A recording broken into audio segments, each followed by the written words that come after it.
Hello everyone. अपनी आज की इस वीडियो में हम अकाउंटिंग एंड अकाउंटेंसी में क्या डिफरेंस होता है वो देखने वाले हैं। बट उससे पहले मैं आपको याद दिला दूं, हम अपनी पिछली वीडियो में बुक कीपिंग एंड अकाउंटेंसी इनके मीनिंग एंड डेफिनेशन के साथ में इनमें क्या डिफरेंसेस होते हैं वो भी क्लियर कर चुके हैं। ठीक है, तो आज की इस वीडियो में हम अकाउंटिंग एंड अकाउंटेंसी के बीच में क्या अंतर होता है वो देखने वाले हैं। उससे पहले हम अकाउंटिंग को डिटेल में जान लेते हैं। तो चलिए सबसे पहले हम अकाउंटिंग को लेके बात कर लेते हैं। आपको आपकी स्क्रीन पे अब दिख रहा है लेखांकन का अर्थ एवं परिभाषा, यानी कि meaning and definition of accounting. देखते हैं क्या लिखा हुआ है। लेखांकन व्यावसायिक लेन देनों की पहचान करने, मापने, अभिलेखन करने और आवश्यक सूचनाओं को उनके उपयोगकर्ता को संप्रेषण करने की प्रक्रिया है। देखिए, आपको एग्जाम के पॉइंट ऑफ व्यू से केवल की पॉइंट को पकड़ना है। तो यहाँ पे सबसे पहला जो की पॉइंट है ये प्रक्रिया है। तो अकाउंटिंग एक प्रोसेस होता है। इसको इंग्लिश में भी एक बार देख लेते हैं। Accounting is a process of identifying, measuring, recording the business transactions and communicating thereof the required information to the interested users। यानी कि लेखांकन ना एक प्रोसेस है जिसमें कि पहला स्टेप होता है आइडेंटिफाइंग, यानी कि ऐसे लेन देनों की पहचान करना जो बिजनेस ट्रांजेक्शन्स होते हैं, व्यापारिक लेन देन होते हैं, जिनको हम मनी की फॉर्म में मेज़र कर सकते हैं। फिर सेकंड आपका स्टेप आता है मेजरिंग एंड देन रिकॉर्डिंग, फिर उनका अभिलेखन करते हैं एंड देन आप इंफॉर्मेटिव इन्फॉर्मेशन निकालते हो और उन इन्फॉर्मेशन को जो यूज़र्स हैं जिनके लिए वो यूज़फुल हैं उनको प्रोवाइड करते हो। तो आई होप आपको मीनिंग क्लियर हो गया। और देखो, एग्ज़ाम के पॉइंट ऑफ व्यू से आपको दो चीज़ें तो ध्यान ही रखनी है। पहला कि अकाउंटिंग एक प्रोसेस है और बहुत बार ये क्वेश्चन पूछा गया है कि अकाउंटिंग प्रोसेस में पहला स्टेप क्या होता है, तो आइडेंटिफाइंग होता है। ओके, चलिए फिर आगे बढ़ते हैं, एक डेफिनेशन और देख लेते हैं। चलिए इस डेफिनेशन को भी देख लेते हैं जो स्मिथ और एशबर्न ने दी है। लेखांकन मुख्यतः वित्तीय प्रकृति के व्यापारिक लेन देनों और घटनाओं को लिखने, उन्हें वर्गीकृत करने का विज्ञान है। व्यापारिक व्यवहारों एवं घटनाओं के महत्वपूर्ण सारांश तैयार करने, विश्लेषण और विवेचन करने और प्राप्त परिणामों को उन व्यक्तियों के लिए संप्रेषित करने की कला है जिन्हें निर्णय लेने होते हैं। देखो, इस डेफिनेशन से क्या की पॉइंट निकल के आए हैं। फर्स्ट ऑफ ऑल जो पहली लाइन है, वित्तीय प्रकृति के व्यापारिक लेन देन। वित्तीय प्रकृति दैट मीन्स जो आपके फाइनेंशियल ट्रांजेक्शन्स होते हैं केवल उनको रिकॉर्ड किया जाता है। ओके, लेन देन और घटनाएं। देखो, ये जो वर्ड आया है ना, लेन देन एंड घटनाएं, यानी कि ट्रांजेक्शन एंड इवेंट, इन दोनों में अंतर होता है। क्या अंतर है, इस पर मैंने डिटेल वीडियो बनाई हुई है, लिंक आपको डिस्क्रिप्शन में मिल जाएगा, तो आप वहाँ जाके उस वीडियो को वॉच कर सकते हैं। और देखिए, इस टॉपिक से भी क्वेश्चन बनते हैं, ट्रांजेक्शन एंड इवेंट क्या होता है। ठीक है, चलिए अब आगे देख लेते हैं। तो देखिए, आगे लिख रहे हैं उन्हें वर्गीकृत करने का विज्ञान है। तो देखो, ये विज्ञान है, नीचे डेफिनेशन में आया था संप्रेषित करने की कला है। तो इन दोनों पॉइंट के बाद हम ये कह सकते हैं कि अकाउंटिंग जो है विज्ञान और कला दोनों होता है। आगे देख लेते हैं। इसमें व्यापारिक व्यवहारों और घटनाओं के महत्वपूर्ण सारांश तैयार करने, मैंने पहले भी बताया अपनी पिछली वीडियो में, सारांश से मतलब होता है तलपट तैयार किया जाता है। विश्लेषण और विवेचन करने, विश्लेषण और विवेचन के लिए फाइनल अकाउंट्स तैयार किए जाते हैं, जिसमें trading account, profit and loss account and finally balance sheet तैयार किया जाता है। ठीक है, उसके बाद में प्राप्त परिणामों को उन व्यक्तियों के लिए संप्रेषित किया जाता है। दैट मीन्स जो इन्फॉर्मेटिव इन्फॉर्मेशन निकल के आती हैं उनको उनके यूज़र्स तक पहुंचाया जाता है। आई होप क्लियर है। अब जिसने मेरी पिछली वीडियो देखी होगी बुक कीपिंग एंड अकाउंटेंसी को लेके, तो वो यहाँ पे थोड़ा सा कंफ्यूज हो सकते हैं, बिकॉज वहाँ पे हमने अकाउंटेंसी की डेफिनेशन देखी थी और यहाँ पे हम अकाउंटिंग की डेफिनेशन देख रहे हैं और दोनों में काफ़ी कुछ सिमिलैरिटी है। अब ये क्यों है, ऐसा क्यों हुआ, दोनों डेफिनेशन काफ़ी कुछ सिमिलर क्यों है? बिकॉज ऑफ अकाउंटिंग अकाउंटेंसी का पार्ट है, यानी कि अकाउंटेंसी में वो सारे प्रोसेस तो होने ही हैं। बिकॉज ऑफ अकाउंटिंग अकाउंटेंसी के अंदर आता है, तो अकाउंटेंसी में ये सब होना ही है, इसलिए उसकी डेफिनेशन में भी सारे मिलेंगे पॉइंट्स कि ट्रायल बैलेंस बनाया जाता है एंड देन बैलेंस शीट बनाई जाती है, इन्फॉर्मेटिव इन्फॉर्मेशन निकाली जाती है, इसीलिए दोनों में सिमिलैरिटी है। एक बहुत इम्पोर्टेंट बात ध्यान से सुनिएगा, अकाउंटिंग एंड अकाउंटेंसी, इन दोनों शब्दों को एक ही सेंस में यूज़ किया जाता है। ठीक है, लेकिन फिर भी इनमें अंतर होता है। तो अगर एग्ज़ाम में क्वेश्चन आता है बुक कीपिंग वर्सेस अकाउंटेंसी या बुक कीपिंग वर्सेस अकाउंटिंग, तो आप अकाउंटिंग एंड अकाउंटेंसी को सिमिलर वे में यूज़ कर सकते हैं। लेकिन समझने वाली बात वहाँ पर है, या कन्फ्यूज़न वाली बात वहाँ पर है, जब एग्ज़ाम में अगर आपको एक क्वेश्चन में दोनों ही शब्द मिल गए, यानी अकाउंटिंग एंड अकाउंटेंसी, तब आपको इन दोनों में बहुत माइनर सा डिफरेंस है, वो क्या है अभी वीडियो में बनी रहिएगा, पता चल जाएगा। तो वहाँ पे आप कंफ्यूज ना हो, उसके लिए उस अंतर को समझना ज़रूरी है, जो आपको आज क्लियर हो जाएगा। ठीक है, तो वीडियो को अंत तक ज़रूर देखिएगा। आगे बढ़ें फिर। चलिए अब हम देखते हैं लेखांकन की गुणात्मक विशेषताएं, यानी क्वालिटेटिव कैरेक्टरिस्टिक्स ऑफ अकाउंटिंग। ये क्या होते हैं?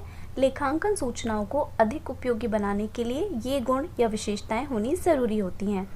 एक और बात मैं आपको बता दूँ, ये जो आपका अकाउंटिंग टॉपिक है, इसमें जो भी इम्पोर्टेंट पॉइंट्स हैं उन सबको मैंने यहाँ पे इंक्लूड किया है, जहाँ से एग्ज़ाम में क्वेश्चन बन सकते हैं। तो कुछ भी वीडियो में मिस मत कीजिएगा। दूसरी बात, अगर आप कॉमर्स सब्जेक्ट से कोई भी एग्ज़ाम देते हैं तो ये बेसिक थ्योरी से क्वेश्चन बनते ही हैं, तो ये सबके लिए इम्पोर्टेंट है। लेकिन अगर आप स्पेशली यूपी जीआईसी के लिए इस वीडियो को देख रहे हैं तो आपने सिलेबस भी देखा होगा। आपका कॉमर्स का सिलेबस टोटल 8 पॉइंट्स में डिवाइड है, जिसमें कि पहला ही पॉइंट आपका लेखांकन को लेकर है, जिसमें लेखांकन के बहुत सारे टॉपिक हैं। ठीक है, तो मैं 1 बाय 1 इसी तरह से सभी को टॉपिक्स को कवर करने वाली हूँ। तो आपसे कुछ भी मिस ना हो, उसके लिए आप सब्सक्राइब कर लें चैनल को और बेल आइकन ज़रूर प्रेस कर दें, ताकि आपको नोटिफिकेशन टाइम टू टाइम मिल जाए। ओके, तो चलिए वापस अपने टॉपिक पे आते हैं। लेखांकन की गुणात्मक विशेषताएं, यानी लेखांकन सूचनाओं को अधिक उपयोगी बनाने के लिए कौन कौन सी गुणात्मक विशेषताएं होनी चाहिए। पहला पॉइंट है विश्वसनीयता, यानी कि रिलायबिलिटी होनी चाहिए। अब ये रिलायबिलिटी से क्या मतलब होता है, तो मैं थोड़ा सा एक्सप्लेन कर देती हूँ। रिलायबिलिटी यानी कि इन सूचनाओं के आधार पर जो लेखांकन किया गया हो वो उनमें कोई अशुद्धि नहीं होनी चाहिए, और जो भी लेखांकन प्रोसेस हुआ है उसमें समान विधि का यूज़ किया हो, और उन लेखों की निष्पक्ष भेदभाव रहित जांच की गई हो, तभी तो हम कहेंगे कि वो विश्वसनीय है और उनसे प्राप्त सूचनाओं पे आप विश्वसनीय यानी कि आप विश्वास कर पाएंगे, अधिक उपयोगी वो आपके लिए होंगी। सेकंड पॉइंट है आपका सुबोधता, यानी कि अंडरस्टैंडेबिलिटी। अब अंडरस्टैंडेबिलिटी से क्या मीनिंग हो गया, यानी कि जो लेखांकन सूचनाएं हैं उनको उसी संदर्भ में, उसी सेंस में समझना जिस संदर्भ में उनको तैयार किया गया है या प्रस्तुत किया गया है। जैसे कि अगर मैं आपको एग्जांपल दूं, तो मान लीजिए आपने किसी को कोई मैसेज सेंड किया, बट जिस वे में आपने उसको वो मैसेज सेंड किया उसने उसका कुछ और ही मीनिंग निकाल लिया और उस सेंस में उसने उसको ग्रहण नहीं किया। तो क्या आप कहोगे कि आपका मैसेज भेजना उसको यूज़फुल रहा? नहीं ना। दैट मीन्स रिलायबिलिटी के साथ साथ अंडरस्टैंडेबिलिटी का गुण होना ज़रूरी है, यानी कि जिस वे में आपने चीज़ें तैयार की हैं दूसरा बंदा उसी वे में उनको समझे। तो इसलिए सुबोधता से मीनिंग आपको आई थिंक क्लियर हो गया होगा। नेक्स्ट पॉइंट है प्रासंगिक, यानी कि रिलेवेंस। रिलेवेंस से यहाँ पे मतलब है कि टाइम पे चीज़ मिल जाए, ठीक है, और वो जिस मुद्दे से रिलेटेड है उसी से रिलेटेड होनी चाहिए, तो ये गुण भी होना चाहिए। नेक्स्ट पॉइंट है तुलनीयता, कंपैरेबिलिटी। कंपैरेबिलिटी से भी आप समझ रहे होंगे इस शब्द से ही मीनिंग कि आपकी जो अकाउंटिंग इन्फॉर्मेशन है जो निकल के आई है लेखांकन प्रोसेस से, वो यूज़फुल होनी चाहिए, कि आप इतनी यूज़फुल होनी चाहिए कि आप कंपैरिजन कर सकें किसी दूसरे बिजनेस संगठन से भी, अपने बिजनेस को कंपैरिजन कर सकें और प्रीवियस ईयर के डेटा से भी कंपैरिजन कर सकें। तो ये आपके गुण होने चाहिए। अब देखो इस पे क्वेश्चन कैसे सेट होता है। क्वेश्चन इस तरह से आ सकता है कि लेखांकन की गुणात्मक विशेषताएं कौन सी नहीं हैं या कौन सी नहीं होती हैं। तो उसमें 3 पॉइंट आपके इनमें से कोई होंगे और एक डिफरेंस होगा, लेकिन अगर आपको ये चारों पॉइंट नहीं पता है तो आप उस क्वेश्चन का आंसर नहीं दे पाएंगे। तो आगे बढ़ते हैं। अब देखते हैं हम लेखांकन की भूमिका, यानी कि रोल ऑफ अकाउंटिंग। लेखांकन, सबसे पहला की पॉइंट यहाँ पे देख लीजिए, लेखांकन स्वयं में एक साध्य नहीं है, यह साध्य को प्राप्त करने का एक साधन होता है।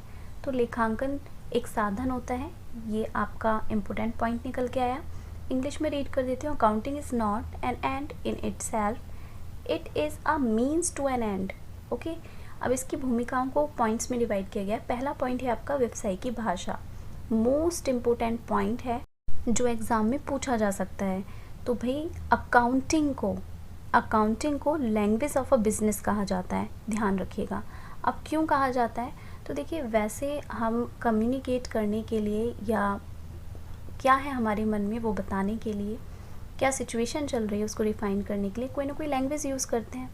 लेकिन आप खुद बताइए हमें बिज़नेस की कंडीशन क्या चल रही है, क्या प्रोसेस चल रहा है, प्रॉफिट में जा रहा है, लॉस में जा रहा है, और कैश की क्या स्थिति है, कितने डेटर्स कितने क्रेडिटर्स, ये सब कुछ हमें कौन बताता है भाई? हमें तो अकाउंटिंग के जो आपने रिकॉर्ड्स तैयार किए उन सब से ही तो पता चलता है। दैट मीन्स कम्युनिकेशन का क्या साधन हुआ? वही हुआ आपका लेखांकन। इसीलिए इसको बिजनेस की लैंग्वेज कहा जाता है, यानी language of a business. I hope clear है आपको। चलिए आगे देखते हैं सेकंड पॉइंट, ऐतिहासिक अभिलेखन। ऐतिहासिक अभिलेखन में ये मतलब है कि अकाउंटिंग में उनको रिकॉर्ड्स किया जाता है जो एक्चुअल में हो चुके होते हैं ट्रांजेक्शन्स, ठीक है, फ्यूचर के नहीं, जो हो चुके होते हैं उनको ऐड किया जाता है। नेक्स्ट पॉइंट है वर्तमान आर्थिक वास्तविकता। ये आपको क्लियर होगा कि आपको इकोनॉमिक जो रियलिटी है करंट की वो पता चलती है। नेक्स्ट है इंफॉर्मेशन सिस्टम। ये एक इंफॉर्मेशन सिस्टम का काम करता है, उपयोगकर्ताओं को सेवा प्रदान करता है। ऑब्वियसली जो यूज़र्स हैं उनको इन्फॉर्मेशन प्रोवाइड करता है ताकि वो इम्पोर्टेंट डिसीजन ले सकें। आगे बढ़ते हैं। चलिए अब फाइनली हम अकाउंटिंग एंड अकाउंटेंसी में क्या डिफरेंस है उसको देखने वाले हैं। तो difference between accounting and accountancy, first point है meaning. Accounting is a process of recording financial transactions for preparing and maintaining financial account. That means लेखांकन एक प्रक्रिया है जो फाइनेंशियल अकाउंट्स यानी कि वित्तीय लेखों को तैयार करने के लिए रिकॉर्डिंग फाइनेंशियल ट्रांजेक्शन यानी कि वित्तीय लेन देनों को रिकॉर्ड करने की एक प्रक्रिया है। तो देखो यहाँ पे केवल रिकॉर्डिंग तक की बात आई है। ओके, अकाउंटेंसी को देख लेते हैं। Accountancy refers to interpretation of financial accounting and communicating the financial information to all concern parties. That means यहाँ पे कहना चाह रहा है कि अकाउंटेंसी में ना इंटरप्रिटेशन की बात आ जाती है, यानी कि व्याख्या करने की। जो फाइनेंशियल आपने की अकाउंटिंग यानी लेखांकन है उसकी व्याख्या करना और सूचनाएं निकालना, और उन सूचनाओं को जो उनके उपयोगकर्ताएं हैं यानी कि जो भी पार्टीज़ हैं जिनके लिए वो यूज़फुल हैं उनको प्रोवाइड कराने तक का काम अकाउंटेंसी में आता है। ठीक है, क्लियर हुआ। अकाउंटिंग में रिकॉर्डिंग तक का प्रोसेस है और अकाउंटिंग रिकॉर्ड्स से इंफॉर्मेशन निकालना और उनको यूज़र्स तक पहुंचाना अकाउंटेंसी में आता है। ओके, नेक्स्ट पॉइंट है स्कोप, यानी कि जो अकाउंटिंग है उसका क्षेत्र जो है वो संकीर्ण है यानी कि नैरो है, और उसका विस्तृत है यानी कि वाइडर है। ओके, नेक्स्ट पॉइंट है डिपेंडेंसी। तो अकाउंटिंग में है accounting does not depend upon accountancy. Obviously क्योंकि अकाउंटेंसी तो बाद वाला काम है तो ये उस पर डिपेंड कैसे होगी।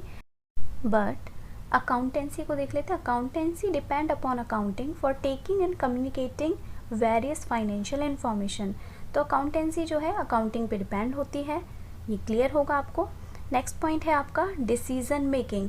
तो अकाउंटिंग में does not help in decision making but accountancy helps in decision making of management by presenting report regarding financial state of business.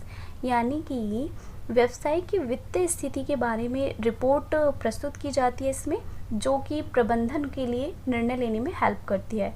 तो ऑब्वियसली ये डिसीजन मेकिंग में हेल्प करती है। Next and last point example है एक, recording of purchase and sale of books comes under accounting. ठीक है, तो ये जो वित्तीय लेन देन होते हैं उनको रिकॉर्ड करना अकाउंटिंग में आता है। When accountant interpret financial accounts and communicate financial information it comes under accountancy. यानी कि जब जो अकाउंटिंग लेन देन होते हैं, जो लेखांकन आप रिकॉर्ड कर चुके हो, उनकी व्याख्या किसमें की जाती है? अकाउंटेंसी में। उनसे इंफॉर्मेशन निकाली जाती है, वो सारा प्रोसेस आता है अकाउंटेंसी के अंदर। आई होप आपको इन दोनों के बीच में डिफरेंस क्लियर है। वैसे इन दोनों को सिमिलर वे में यूज़ कर लिया जाता है, लेकिन अगर ये दोनों ही आपको एक ही क्वेश्चन में मिल जाए तो आपको इनका अंतर अब आपको क्लियर होगा। ओके, अब हम कुछ इम्पोर्टेंट MCQs डिस्कस कर लेते हैं, देखते हैं कि आप कितने क्वेश्चंस के आंसर सही दे पाते हैं। ओके, तो चलिए स्टार्ट करते हैं। पहला क्वेश्चन आपकी स्क्रीन पे ये रहा। लेखांकन का मुख्य उद्देश्य है उचित लेखे रखना, सही लाभानी ज्ञात करना, सभी पक्षकारों को वास्तविक परिणामों से अवगत कराना या अत्यधिक लाभ कमाना। तो करेक्ट ऑप्शन इज सी, सभी पक्षकारों को वास्तविक परिणामों से अवगत कराना। नेक्स्ट क्वेश्चन है संक्षेपण प्रक्रिया में कार्य संपन्न किया जाता है। तो देखो संक्षेपण प्रक्रिया, पहला है जनरल में लिखना, खतौनी करना, या लाभानी खाता या चिट्ठा बनाना, विश्लेषण करना। तो इसका करेक्ट ऑप्शन इज सी, लाभानी खाता और चिट्ठा बनाना। ओके, नेक्स्ट क्वेश्चन है लेखांकन पुस्तपालन की कौन सी क्रिया है। तो देखो पहली ही जो वीडियो थी हमारी बुक कीपिंग एंड अकाउंटिंग को लेके, वहाँ पे मैंने आपको बताया था कि आपका पुस्तपालन पहला प्रोसेस है, सेकंड आता है आपका लेखांकन और उसके बाद आता है ऑडिटिंग। तो लेखांकन बाद वाला प्रोसेस हो गया ना, तो लेखांकन पुस्तपालन के बाद वाला प्रोसेस है, तो इसका आंसर हो जाएगा उत्तरवर्ती, ऑप्शन बी करेक्ट है। आगे बढ़ते हैं, नेक्स्ट क्वेश्चन निम्नलिखित में सही है। पहला है लेखांकन व्यवसाय की भाषा है, दूसरा अरे पहला ऑप्शन ही करेक्ट है, लेखांकन व्यवसाय की भाषा है, अभी तो हमने डिस्कस किया, तो ऑप्शन ए करेक्ट है। आगे बढ़ते हैं, क्वेश्चन नंबर 5 लेखांकन प्रक्रिया का क्रम, भाई क्रम में सेट करना है आपको। पहला पॉइंट है आपका प्रारंभिक लेखा, दूसरा सारांश, वर्गीकरण, अंतिम खाते। तो आपको पता है सबसे पहले प्रारंभिक लेखा होता है, ठीक है। उसके बाद में क्या होता है भाई, उसके बाद में आप वर्गीकरण करते हो, फिर सारांश तैयार करते हो, देन फाइनली अंतिम खाते। तो इसके according first, third, second and fourth, और ऐसा हमारा ऑप्शन दिख रहा है मुझे, ऑप्शन सी, तो यहाँ पे हो जाता है ऑप्शन सी करेक्ट। आगे बढ़ते हैं, नेक्स्ट क्वेश्चन आधुनिक लेखांकन प्रणाली का जनक माना जाता है, कौन है? सबको सही पता होगा answer, option D Lucas Pacioli. Next question लेखांकन की रिकॉर्डिंग प्रक्रिया का मुख्य कार्य क्या होता है? तो लेखांकन की जो रिकॉर्डिंग प्रक्रिया है, ऑब्वियसली उसमें रिकॉर्ड ही तो करते हो आप, तो प्रारंभिक लेखी की पुस्तकों में लेखा करना आता है, ऑप्शन ए यहाँ पे करेक्ट हो जाता है। नेक्स्ट क्वेश्चन खातों में लिखना व शेष निकालने की प्रक्रिया कहलाती है। तो खातों में लिखना और शेष निकालना ये तो वर्गीकरण में आता है, तो ऑप्शन सी यहाँ पे करेक्ट हो जाता है। नेक्स्ट है लेखांकन का उद्देश्य नहीं है, कौन सा यहाँ पे लेखांकन का उद्देश्य नहीं है? ध्यान रखिएगा, नहीं पूछा है। ऑप्शन ए है हमारा हित रखने वाले पक्षकार को सूचना देना, भाई ये तो होता है। बी है आपका व्यवसाय की आर्थिक स्थिति की जानकारी, ये भी करेक्ट है। सी है आपका नीति निर्धारण में सहयोग, ये भी करेक्ट है। डी है आपका अंकेशन कार्य संपादित करना, नहीं, अंकेशन तो एक अलग प्रोसेस है जो कि लेखांकन के बाद आता है, तो यहाँ पे आपका करेक्ट ऑप्शन डी होगा, ठीक है। आगे बढ़ते हैं, रोजनामचे में लेन देनों को अभिलेखित किया जाता है, तो ये तो आपको पता ही होगा अगर वीडियो देखा है तो, दैनिक आधार पर यानी डेली बेसिस पे, ऑप्शन सी करेक्ट है। नेक्स्ट क्वेश्चन अंकेशन प्रारंभ होता है जहाँ क्या समाप्त होता है? मैंने बताया था ना, पहले book keeping, then accounting and then auditing. तो अकाउंटिंग के बाद का प्रोसेस है, दैट मीन्स लेखांकन के बाद का प्रोसेस है, तो ऑप्शन सी करेक्ट हो जाता है। लेखांकन समाप्त होने पर आपका अंकेशन प्रारंभ होता है।